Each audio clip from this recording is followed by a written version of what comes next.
Romel Francisco D. Marbil, ang Chief PNP, si SILG Secretary John Vic Remulla, maakusahan din ng arbitrary detention katulad nung iba. Ang ikaapat na maaring patawan din ng kaso ay si General Nicolas Torre III. Ikalima, Ambassador Marcos V. Lacanilao. I would like to announce that the Committee on Foreign Relations has further findings following up on the preliminary findings initially issued several weeks ago.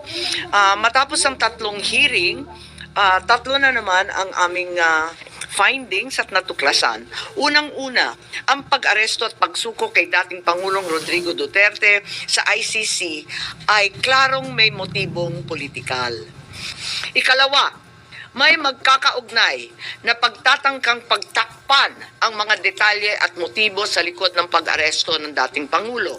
May cover-up. Habang nagpapatuloy ang unang pagdinig, tumanggi si DILG Remulla na magsalita.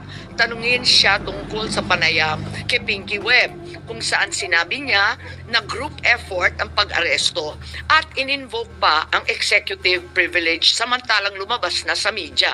Una, tinawag niyang chismis ang pahayag. Ngunit nang mabisto, tinulungan na lamang ng kapatid at sinabing executive privilege na nga. Isa pang malakas na sandata ng administrasyon upang pigilan ng komite ang pagsisiwalat ng katotohanan ay paggamit ng tinatawag na sub-judice rule. Halimbawa, nung mahuli si General Torre na nagbibigay ng maling pahayag tungkol sa pagmamadaling ilipat si PRRD sa Hague dahil daw sa Article 125 ng Revised Penal Code, ngunit nung ipunto na yung Revised Penal Code, Article 125, ay para lamang sa warrantless arrest, bigla niyang ginamit ang sub-judice na naman. Isa pang indikasyon sa pagtatakip ng administrasyon ay ang blanket invocation ng executive privilege ni Executive Secretary Bersamin upang pagbawalan lahat ng opisyal ng ehekutibo dumalo sa ikalawang hearing noong 3 ng Abril. Mas lumala pa ito nang sa hindi pangkaraniwang hakbang, tumanggi ang ating Senate President pumirma ng mga sabpina nung araw na yon.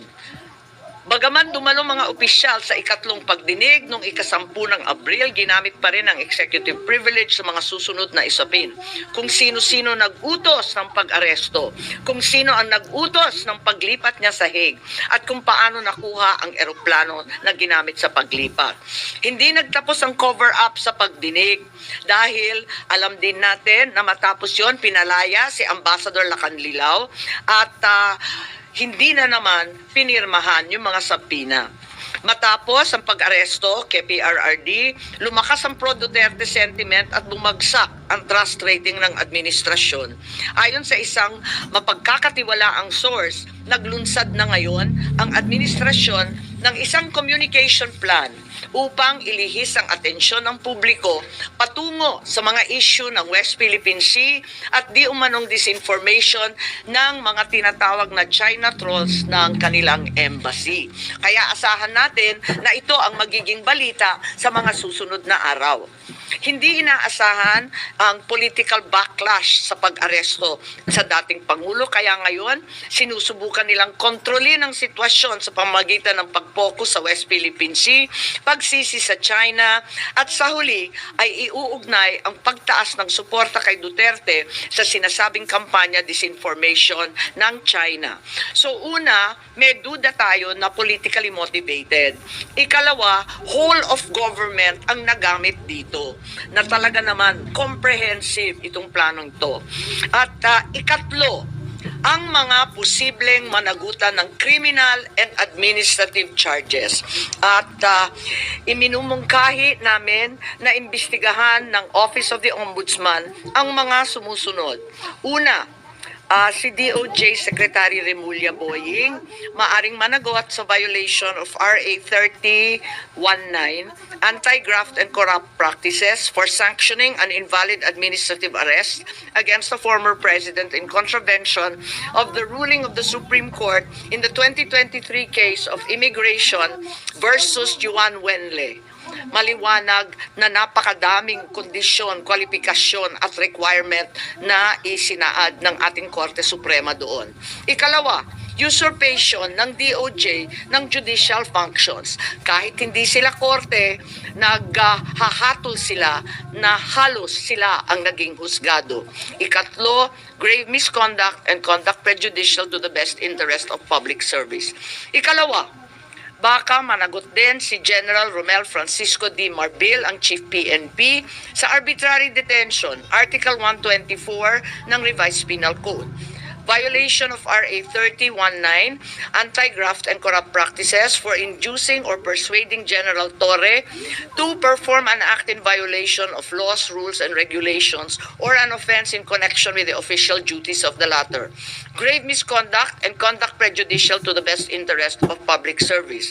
Andito rin sa mga nakalista at ayon din sa payo ni dating Supreme Court Justice na nagpayo sa atin na malahil si SILG Secretary John Vic Remulla ay maakusahan din ng arbitrary detention katulad nung iba. Violation of 319 for inducing General Torre and Marbil to perform an act in violation of the Constitution and our laws. Ikatlo, grave misconduct and conduct prejudicial to the best interest of public service. Ang ikaapat na maaring patawan din ng kaso ay si General Nicolas Torre III. Maaring managot sa arbitrary detention. 2 counts of arbitrary detention, not only against the former president, but also against former Executive Secretary Medialdea. Ikalawa, violation of RA 7439 for not allowing the former president to be visited by VP Sara, both his daughter and his named counsel, and for forcing the former president's lawyers to leave him. Also, the violation of 3019 for allowing himself to be induced or persuaded by General Marbil or SILG Remulla to perform an act in violation of law, rules, and regulations in connection with his official functions. Grave misconduct and conduct prejudicial to the best interest of public service ay maaari ring ipataw laban kay General Torre. Ikalima, Ambassador Marcos V. Lacanilao. Maaring managot sa usurpation of official functions, Article 177 of the Revised Penal Code, pagsisinungaling sa ibang kaso at perjury sa ilalim ng Article 183 of the Revised Penal Code, false testimony in other cases, and perjury in solemn affirmation under Article 183 of the Revised Penal Code, at conduct prejudicial to the best interest of the service. So ito ang further findings namin. Hindi ko masara yung investigasyon kasi marami pa rin mga issue katulad ng sinong tumulong sa ICC, yung tungkol sa eroplano na nanatiling bukas at masalimuot. It's been a rumor once again that the Vice President will in fact be issued by the ICC a warrant immediately. So, alam natin na si VP Sara ay nandun sa listahan. Pero alam ko na nasa ibaba siya, no? Doon sa mga pinangalanan. Ngunit, ilang araw nakalipas, may mga report na siya na ang uunahin. Sorry, where did you get this information, ma'am? Nasusunod si VP Sara na arestuhin? Uso naman ang chismis ngayon. Chismis rin po. Meaning, no credible source, ma'am? Not yet. A few incredible sources, but nevertheless, we have to pay heed. And let me make it clear, I will oppose that warrant with everything I have.